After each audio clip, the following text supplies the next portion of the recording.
We begin tonight with new information on the shooting in Denver, Colorado. Thank you for joining us tonight. I'm Krista Boehm. We now know at least one person is dead and 6 others were hurt during a shootout near the Denver Coliseum. Denver police say gunfire erupted and one stabbing took place at the Colorado Motorcycle Expo. Doctors say 7 victims were transported to Denver Health. 1 person died, 3 are in critical condition, and 3 are in stable condition. Denver police also placed the hospital on lockdown. No word how long the hospital will remain on the lockdown. So far, no arrests have been made.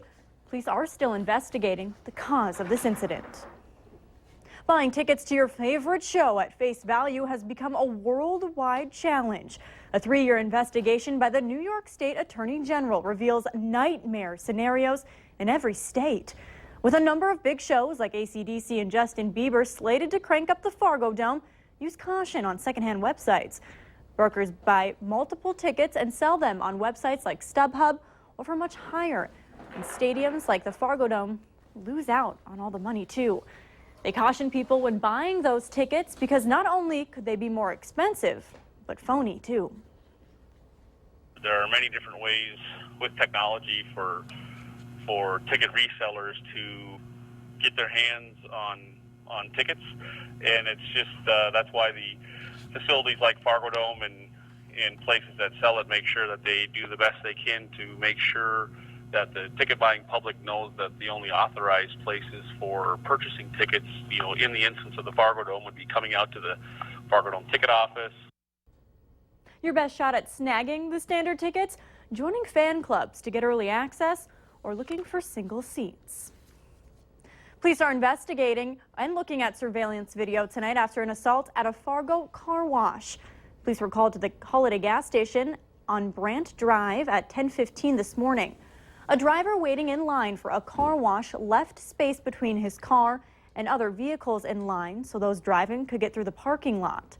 Another driver pulled into this spot up ahead in front of him.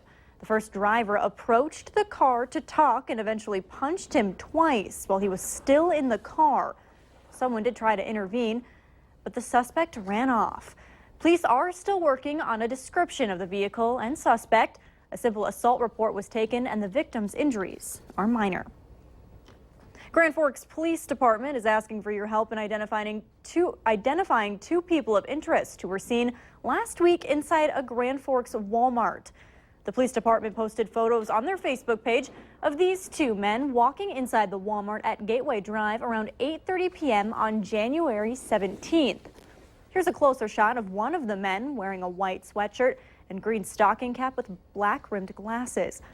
Police are also looking for this vehicle, which they describe as a 2006 or similar blue Saturn Vue. The post did not explain why police are looking for the 2 men or the vehicle. Anyone with information should call the Grand Forks Police Department. Concordia College is shutting down 9 majors to future students due to budget concerns. Here's a look at those majors, including 3 languages. The 9 programs affected currently have 38 students enrolled, 12 of which are scheduled to graduate in May of this year.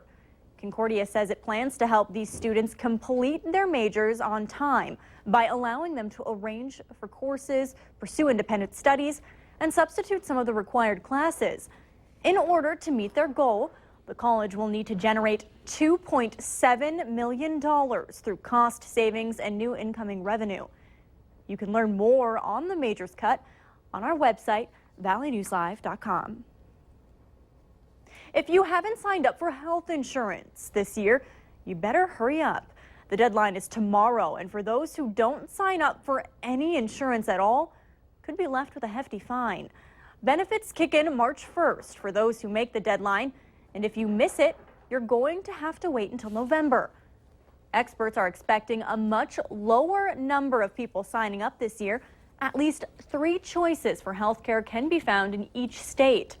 Those from the Obama administration say that's pretty good competition for consumers. But Senator John Hoeven, who supports a repeal and replacement of the law, says otherwise. We need competition across state lines, more choice and more competition in the insurance markets rather than a federal approach, again, creates better products, lower prices, better service, more choices for our consumers. If you're not comfortable signing up online, you can meet someone face-to-face. Just log on to localhelp.healthcare.gov and enter your zip code to get more information. An opportunity to come together and help homeless veterans, all through music. Local artists performed at the New Direction in downtown Fargo in hopes of raising money for Project Heart, a transitional housing program for homeless veterans where residents work on overcoming their barriers to independent housing.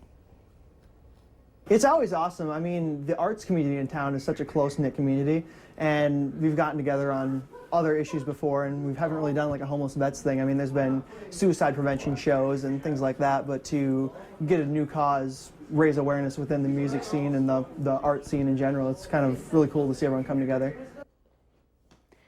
The event so far has raised $350 for Project Heart. The North of Normal Frostival continues this weekend for some fun in the snow. Today, some softball. The snow softball tournament was just one in a long list of activities for Frostival.